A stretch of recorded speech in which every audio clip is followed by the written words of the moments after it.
नमस्कार दोस्तों, जेबी study point के यूट्यूब चैनल में आपका बहुत बहुत हार्दिक स्वागत और अभिनंदन करता हूं। मैं डॉक्टर देव कुमार, पीएचडी इतिहास एक बार, जीआरएफ 4 बार, नेट पास।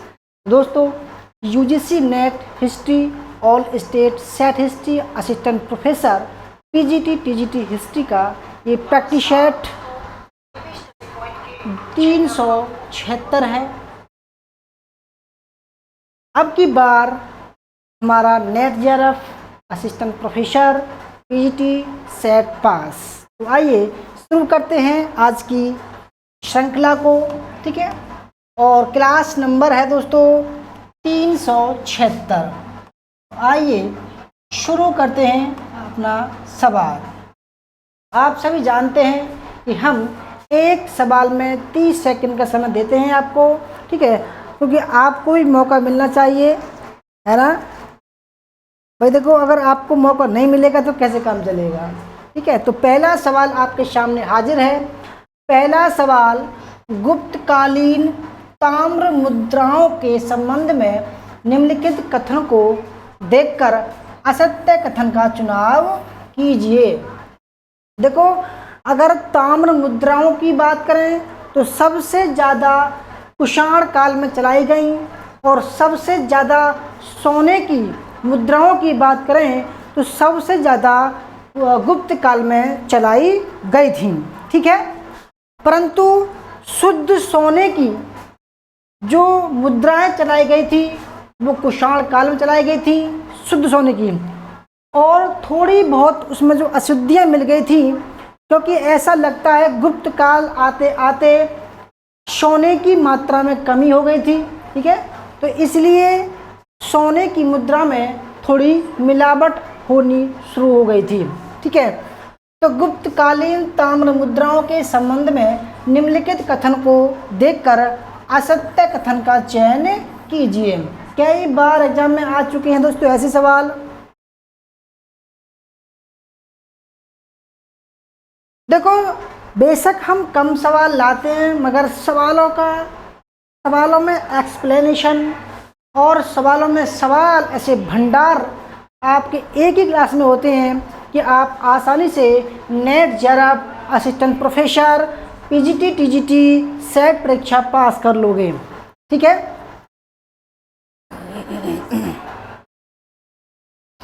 तो पहला ऑप्शन देखते हैं, आपको बताना है असत्य कथन। तो पहला ऑप्शन देखते हैं कि इस काल में तांबे की मुद्राओं को मासक कहा जाता था, ठीक है। देखो, प्राचीन काल में अगर हम मुद्राओं के नाम देखें तो सबसे पहले हम आपको दिखा देता पढ़, ठीक है। फिर कार सापड़, ठीक है। फिर उसका नाम कांकड़ी भी हुआ, कांकड़ी, ठीक है। फिर सबसे पहले आप जानते होंगे आहत मुद्रा, आहत, ठीक है, आहत मुद्रा, पढ़, कारसापड़, काकड़ी, ठीक है, मासक, दीनार, द्रम, ये सब मुद्राओं के नाम थे, ठीक है। दीनार गुप्त काल का सबसे महंगा सोने का मुद्रा थी ये, ठीक है। द्रम चांदी का मुद्रा था, कांकड़ा पड़ चांदी की मुद्रा थी, आठ चांदी की मुद्रा थी, ठीक है। तो इस काल में तांबे की मुद्राओं को मासक कहा जाता था, बिल्कुल ठीक है। देखो, सोने की मुद्राओं को दीनार कहते थे गुप्त काल में, चांदी की द्रम कहते थे, और अगर हम तांबे की मुद्राओं की बात करें तो गुप्त काल में तांबे की मुद्रा को मासक कहा जाता था। कई बार एग्जाम में आ चुका है। दूसरा, राखल दास बनर्जी द्वारा कटवा पश्चिम बंगाल में समुद्रगुप्त के ताम्र सिक्के मिलने की बात कही गई है। कि कटवा में, कटवा जो है एक स्थल है, कहाँ पर, पश्चिम बंगाल में। और समुद्रगुप्त की बात करें तो समुद्रगुप्त का जो उल्लेख है दोस्तों वो 335 से लेकर 375 तक मिलता है, ठीक है। इसका काल था, क्योंकि ये चंद्रगुप्त प्रथम का बेटा था, ठीक है। समुद्रगुप्त को क्या बोलते हैं? भारत का नेपोलियन भी बोलते हैं। इसकी अश्वमेध प्रकार की मुद्रा, ठीक है, और बीड़ा मुद्रा, आपको खड़ग प्रकार की मुद्रा भी मिलेंगी इसकी, ठीक है, व्याघ्र प्रकार की मुद्रा भी मिलेंगी इसकी। इसको भारत का समुद्रगुप्त इसलिए कहते हैं क्योंकि इसने गुप्त काल में भारत की राजनीतिक एकता को एक करने का प्रयास किया था। देखो, विदेशियों ने आक्रमण इसलिए किए कि हमारे देश में राजनीतिक एकता का अभाव था। जितने भी राजा हुए सब आपस में लड़ते थे, सब अपने राज्य को अपना देश समझते थे। ये देश जो था अखंड भारत था, अफगानिस्तान तक था, काबुल तक था। दोस्तों, ये अशोक के समय एकदम कह सकते हैं अखंड भारत था, परंतु धीरे धीरे जब अशोक के बाद धीरे धीरे अद्भुत अखंड भारत का सपना धीरे धीरे टूटता गया और विदेशी जातियों ने आक्रमण करते गए। और देखो, एक बात अच्छी रही, विदेशी जाति आई परंतु उन्होंने नया कुछ नहीं बसाया, हमारे देश की संस्कृति में वो ढल गए, आत्मसात हो गए, ठीक है। तो राखालदास बनर्जी द्वारा कटवा पश्चिम बंगाल में समुद्रगुप्त के ताम्र सिक्के मिलने की बात कही गई है, बिल्कुल ठीक है, यानी कि समुद्रगुप्त ने तांबे के सिक्के भी चलाए थे। तीसरा, कुमारगुप्त प्रथम ने 2 प्रकार के तांबे के सिक्के जारी किए थे। और चौथा, उपरोक्त सभी है। दोस्तों, जो गलत है वो ऑप्शन नंबर सी गलत है, क्योंकि देखो, कुमारगुप्त प्रथम ने 3 प्रकार के तांबे के सिक्के चलाए। पहला प्रकार क्या है? छत्र प्रकार। पहला है छत्र प्रकार, ठीक है, पहला क्या है? छत्र प्रकार। फिर खड़ा राजा प्रकार, दूसरा है खड़ा राजा प्रकार, ठीक है, और तीसरे की बात करें लक्ष्मी हवन कुंड, ठीक है, तीसरा प्रकार है लक्ष्मी हवन कुंड प्रकार। तो कुमारगुप्त प्रथम ने दोस्तों 3 प्रकार के मुद्राएं चलाई थी, ठीक है, तो तीसरा ऑप्शन गलत है, बाकी सब ठीक है। क्वेश्चन नंबर 2 देखते हैं। क्वेश्चन नंबर 2, कालिदास के द्वारा लिखित कुमार संभव। भाई, कालिदास जो थे वो कौन थे? वो चंद्रगुप्त विक्रमादित्य, ठीक है, चंद्रगुप्त विक्रमादित्य के 9 रत्नों में थे, ठीक है, क्योंकि चंद्रगुप्त विक्रमादित्य जो था, चंद्रगुप्त विक्रमादित्य, इसके दरबार में 9 नवरत्न रहते थे, निवास करते थे, याद रखना, जिसमें प्रमुख रूप से कालिदास, ठीक है, अमर सिंह,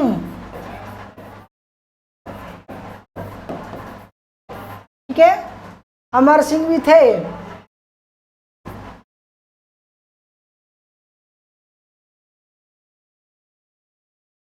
आर्यभट्ट भी थे, के प्रमुख थे, बराहमिहिर भी थे, ठीक है। तो देखो, कालिदास के द्वारा लिखित कुमार संभव, अगर हम कालिदास की कुछ महत्वपूर्ण कृतियों का उल्लेख करें,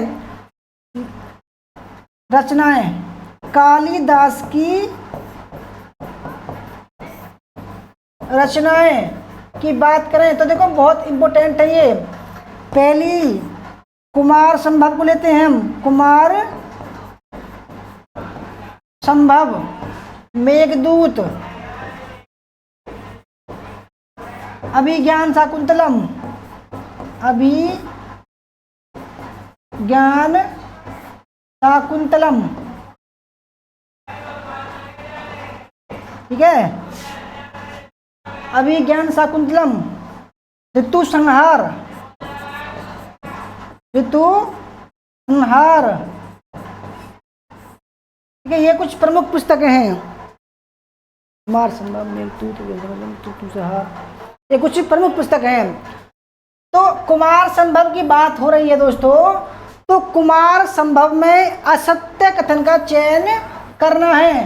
तो कुमार संभव में 17 अध्याय हैं, यानी कुछ सर्ग भी बोलते हैं।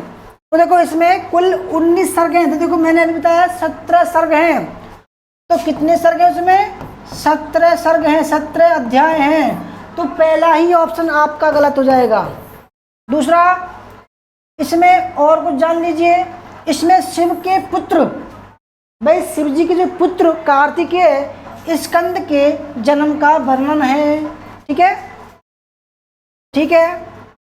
तीसरा, काव्य प्रकाश के लेखक मम्मट ने कुमार संभव को अनैतिक साहित्य कहकर आलोचना की है, यानी कि नैतिक नहीं है, अनैतिक है, ये भी ठीक है। चौथा, उपरोक्त सभी है, ये भी दोस्तों गलत हो जाएगा, यानी कि पहला ऑप्शन गलत है और बाकी सब ठीक है।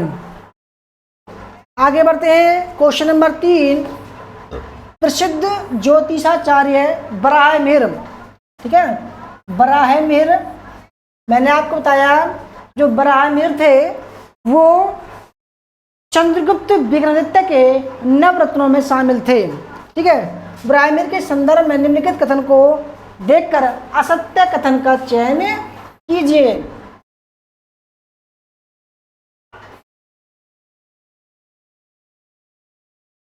बढ़िया सवाल, एकदम बेहतरीन।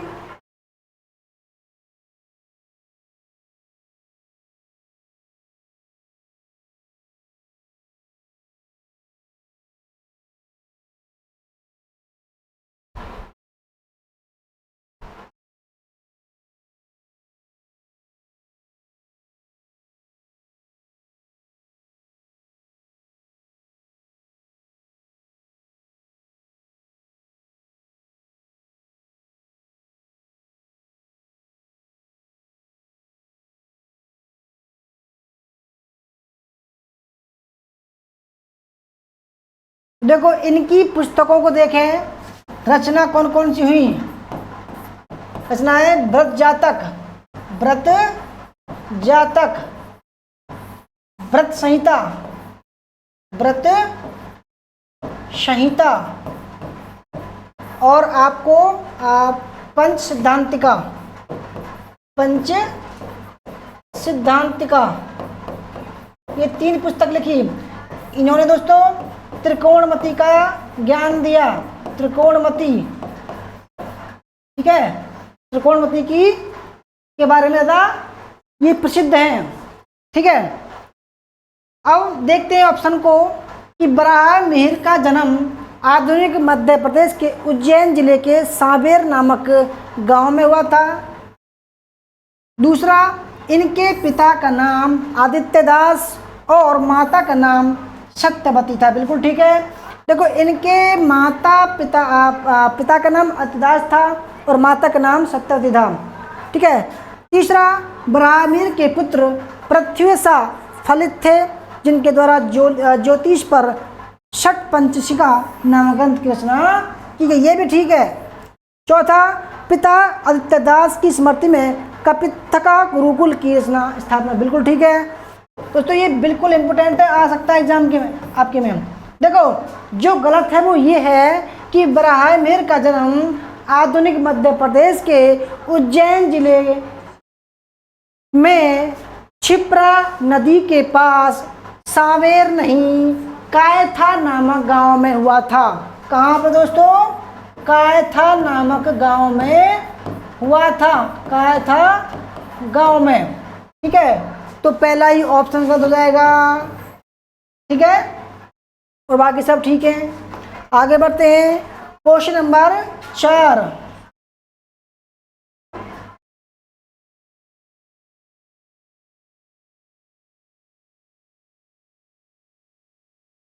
क्वेश्चन नंबर 4 देखते हैं। गुप्तकालीन विद्वान ब्रह्मगुप्त से संबंधित निम्नलिखित कथन को देखकर असत्य कथन का चुनाव कीजिए।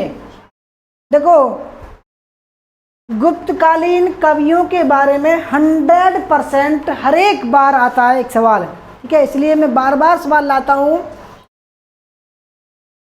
बहुत ही बढ़िया सवाल है। देखो, हर एक सवाल में, हर एक क्लास में सवाल संभावित बनेंगे आपके लिए।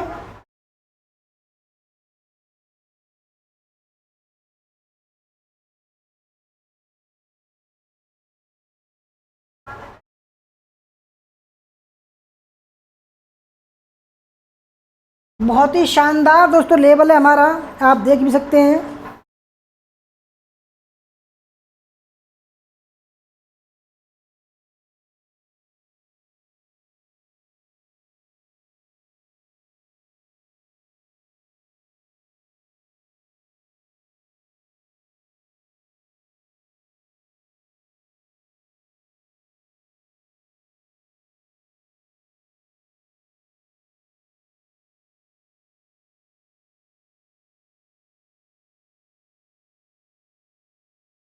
तो देखो, ब्रह्मगुप्त,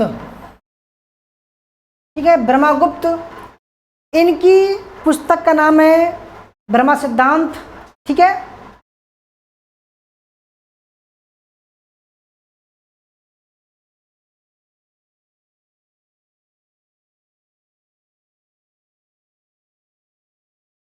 देखो, इनका जन्म, इनकी ब्रह्मगुप्त का जन्म हरियाणा नहीं, राजस्थान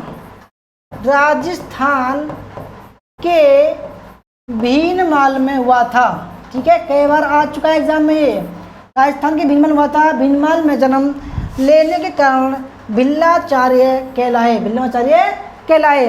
इनके पिता का नाम अगर बात करें तो इनके पिता का नाम था विष्णु, विष्णु था, ठीक है। वो भीनमाल के निवासी थे। दूसरा, अरबों ने ज्योतिष के प्रचार का श्रेय ब्रह्मगुप्त को ही दिया है। दूसरा, ठीक है। तीसरा, ब्रह्मगुप्त प्रसिद्ध नक्षत्र वैज्ञानिक एवं गणितज्ञ थे जो कि भास्कर प्रधान के समकालीन थे। चौथा, खंड खाद इन्हीं की रचना है, बिल्कुल ठीक है, खंड खाद दोस्तों इन्हीं की रचना है। और जो गलत है वो ऑप्शन नंबर फर्स्ट, क्योंकि देखो इनका जन्म हरियाणा के नहीं, राजस्थान के भीनमाल में हुआ था। भीनमाल में जन्म के कारण इनको भिल्लाचार्य कहा गया।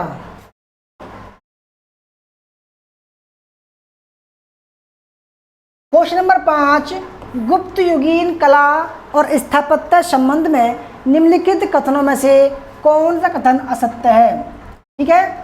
आपको बताना है कौन सा कथन असत्य है।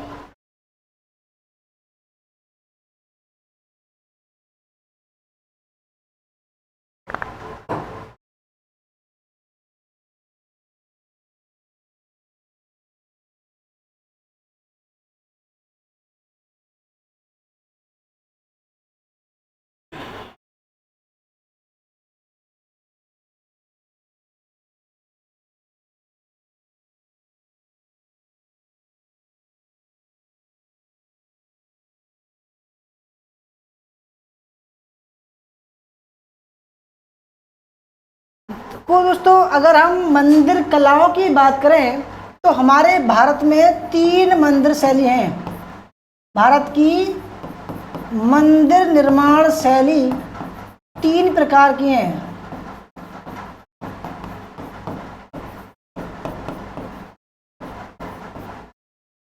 इस प्रकार पहला है नागर शैली, दूसरा है बेसर शैली और तीसरा है द्रविड़ शैली, ठीक है।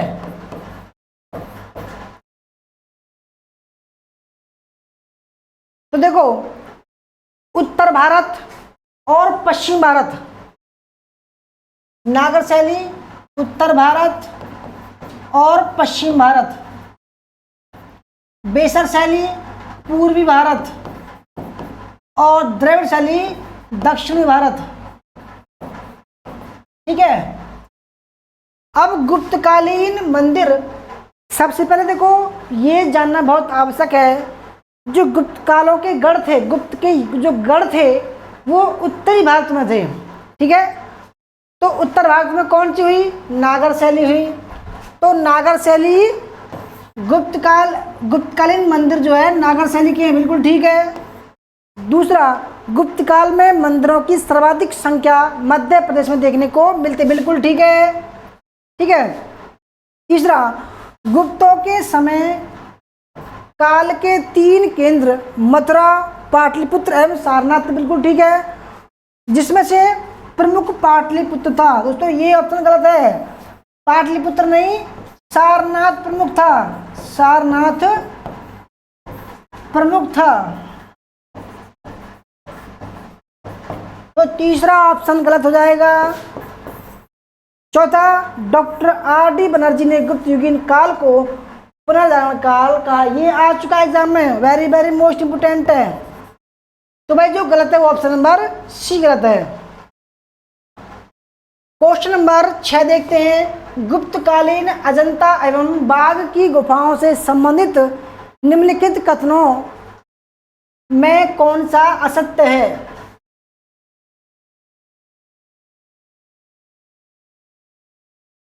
देखो, गुप्तकालीन समय में गुफाओं की चित्रकारी भी की गई, मंदिर निर्माण चरम पर आ गया, साहित्य चरम पर आ गया, ठीक है, विद्या चरम पर आ गई, इसलिए उसको गोल्डन एज भी बोलते हैं। ठीक है,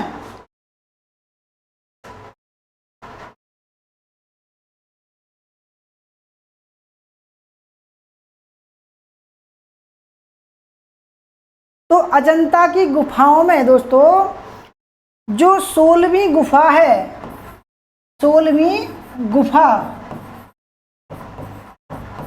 जिसमें एक मरणासन राजकुमारी का चित्र है, तो 16वीं गुफा का निर्माण जो कराया गया था वो बाकाटक नरेश हरिसेन के सामंत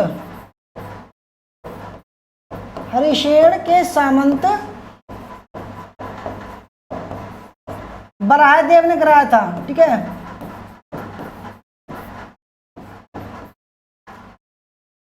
कराया था।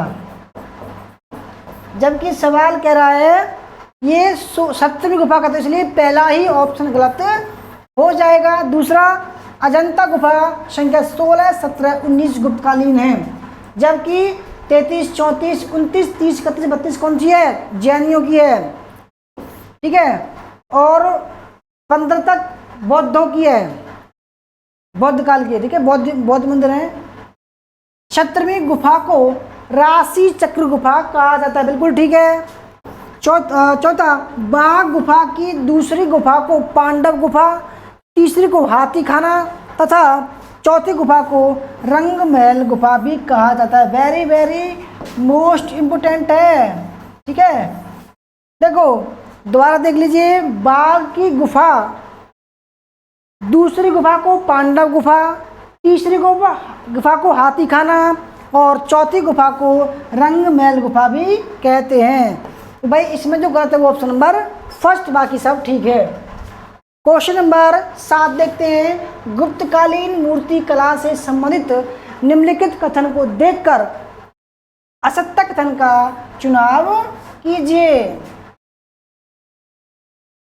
गुप्तकालीन मूर्ति कला से संबंधित निम्नलिखित कथन को देखकर असत्य कथन का चुनाव कीजिए।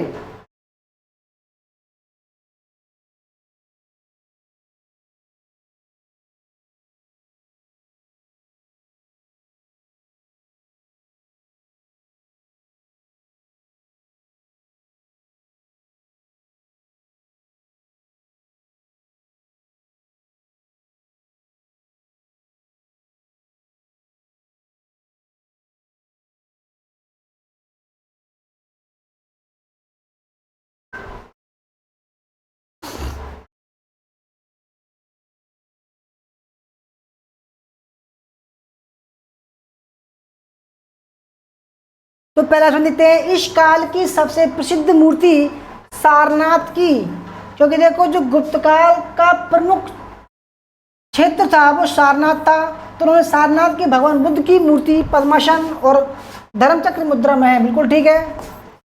दूसरा, यक्षदिन्न स्कंदगुप्त प्रथम का वास्तुकार था। देखो, तो यक्षदिन्न था वो स्कंदगुप्त का नहीं, वो कुमारगुप्त का था।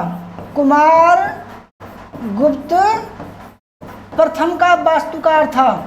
वास्तुकार मतलब होता है दोस्तों जो स्थापत्य कला का प्रमुख हो, जो आज की डेट में वास्तुकार को बोल सकते हैं एक आर्किटेक्चर, है ना, काम करने वाला। तो दूसरा गलत है। तीसरा, बिहार के भागलपुर के निकट सुल्तानगंज में भगवान बुद्ध की तांबे निर्मित प्रतिमा मिली है, बिल्कुल ठीक है।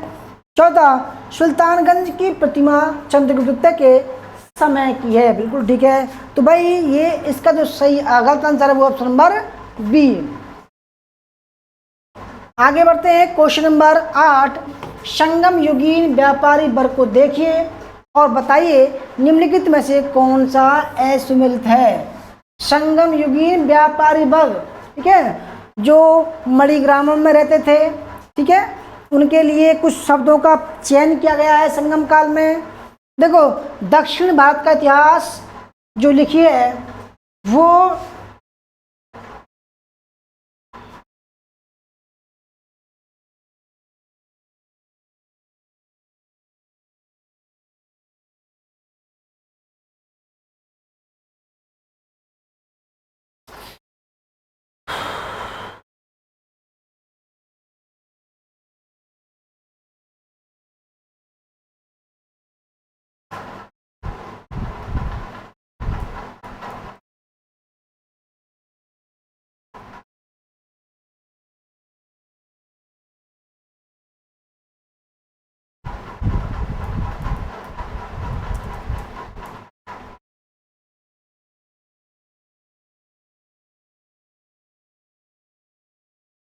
दोस्तों दक्षिण भारत का जो इतिहास लिखा है, दक्षिण भारत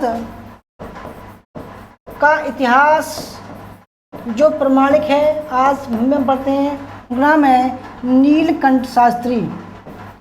नीलकंठ शास्त्री, ठीक है, याद रखना। तो आपको बताना है कौन सा असुमेलित है यानी गलत है।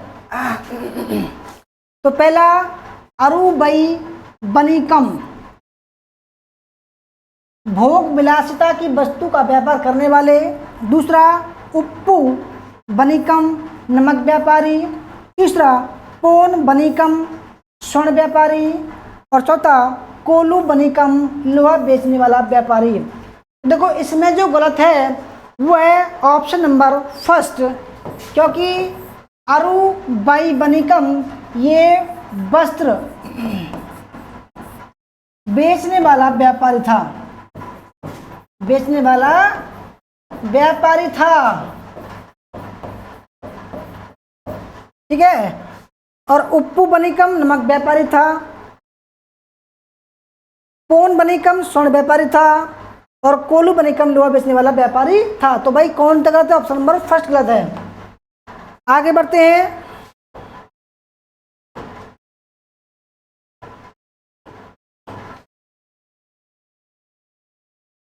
नौवां सवाल, संगम युग के महाकाव्य शिल्पाधिकारम से संबंधित, हर एक बार एग्जाम में आता है महाकाव्य है ये, शिल्पाधिकारम से संबंधित का कथन को देखिए और असत्य कथन का चुनाव कीजिए। बहुत ही बढ़िया सवाल है, 99% ये सवाल आएगा आपके एग्जाम में, ठीक है। शिल्पाधिकारम,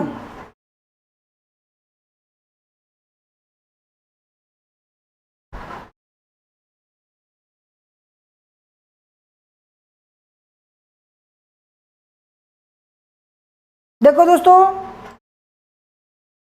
तमिल साहित्य के 5 महाकाव्य हैं। तमिल महाकाव्य, पहला नाम है शिल्पाधिकारम, शिल्पाधिकारम, ठीक है। दूसरा है मणि मेखले, मणि मेखले, जीवक चिंतामणि, जीवक चिंतामणि, बलेपति, कुंडल केसी, कुंडन केसी, कुंडन केसी। ये 5 है, याद रखो दोस्तों। शिल्पाधिकारम, मणि मेखले, ठीक है, जीवक चिंतामणि और कुंडल केसी, कुंडल केसी, ठीक है। ये 5 महाकाव्य हैं। अब अगर हम बात करें शिल्पाधिकारम की, तो इसका लेखक था इलंगो आडिगल, कई बार जन्म चुका है। इसका लेखक कौन था? इलंगो आडिगल था, यहाँ तक ठीक है, जो जैनी था। और यह चेर शासक उदयनजीलाल का भाई था। पहला ठीक है, कोई डाउट नहीं है, ठीक है।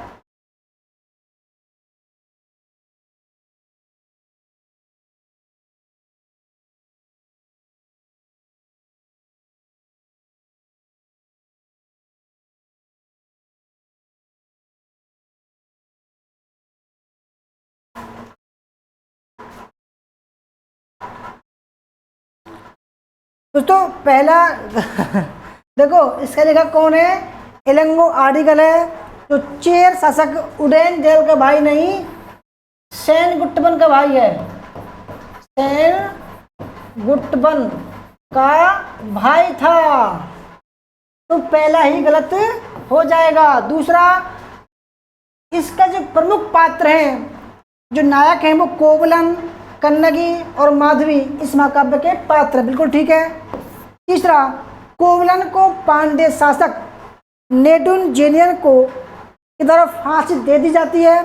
अतः कन्नगी यानी कि कोवलन की जो घरवाली थी कन्नगी, उससे बहुत प्रेम करती थी। तब इसको पता लगा कि भाई बेकसूर राजा ने फांसी दी है मेरे पति को, तो उसने, कन्नगी ने क्रोध में संपूर्ण मथुरा को जला दिया, जो पांड्य राज्य की राजधानी थी। तीसरा, शिल्पाधिकारम में 32 प्रकार के सूती वस्त्रों की चर्चा की गई है। और देखो, अगर सूती वस्त्र का प्रमुख क्षेत्र की बात करें तो वो था अलवा,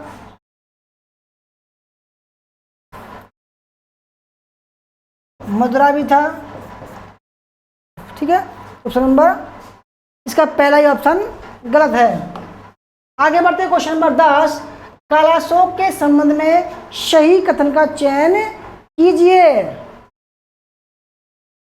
देखो दोस्तों, अगर हम बात करें मगध साम्राज्य की, मगध साम्राज्य,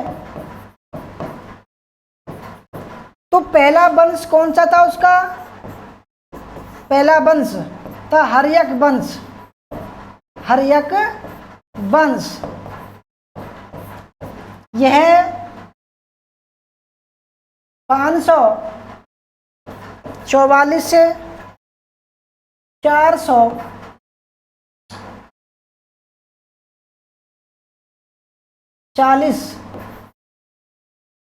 ठीक है, तक चला।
ठीक है,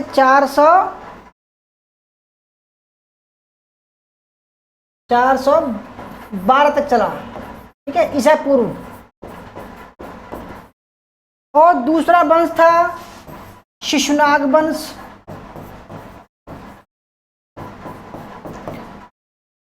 जो चला 412 से 344 तक, ठीक है, 344 ईसा पूर्व तक। और तीसरा वंश था नंद वंश, यह 344 से 323 तक, ठीक है। हर्यक वंश में सबसे पहला था बिंबिसार,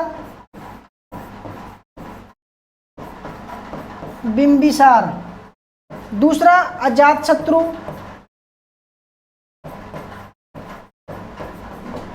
तीसरा उदयन, ठीक है। इसका था शिशुनाग और कालाशोक।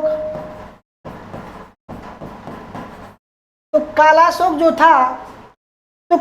जो था वो 394 से 366 ईसा पूर्व शासक बना था, ठीक है। तो कालाशोक, यही कालाशोक है जो शिशुनाग वंश का है। कालाशोक के संबंध में सही कथन का चयन कीजिए। तो पुराणों में काकवर्ण कहा गया है, उसके काल में प्रथम बौद्ध संगति हुई थी। तो देखो, उसको पुराणों में काकवर्ण कहा, यहाँ तक तो ठीक है। तो उसके काल में प्रथम बौद्ध संगति नहीं हुई थी, उसके काल में द्वितीय बौद्ध संगति हुई थी। पहली बौद्ध संगति किसके काल में थी दोस्तों? अजातशत्रु के। पहली हुई थी अजातशत्रु के काल में। कब हुई थी? 483 में। कहाँ हुई थी? राजगृह में हुई थी, कि सप्तपर्णी गुफा में, ठीक है। दूसरी हुई थी वैशाली में। कब? 383 BC में, ठीक है। तो इसका दूसरा गलत पलट हो जाएगा, यानी कि इसका केवल फर्स्ट सही है। तो भाई ये थी आज की क्लास। आपको कैसी लगी? अच्छी लगी तो लाइक करना, शेयर करना, कमेंट करना, बताना कि वीडियो आपको कैसी लगी। धन्यवाद क्लास करने के लिए।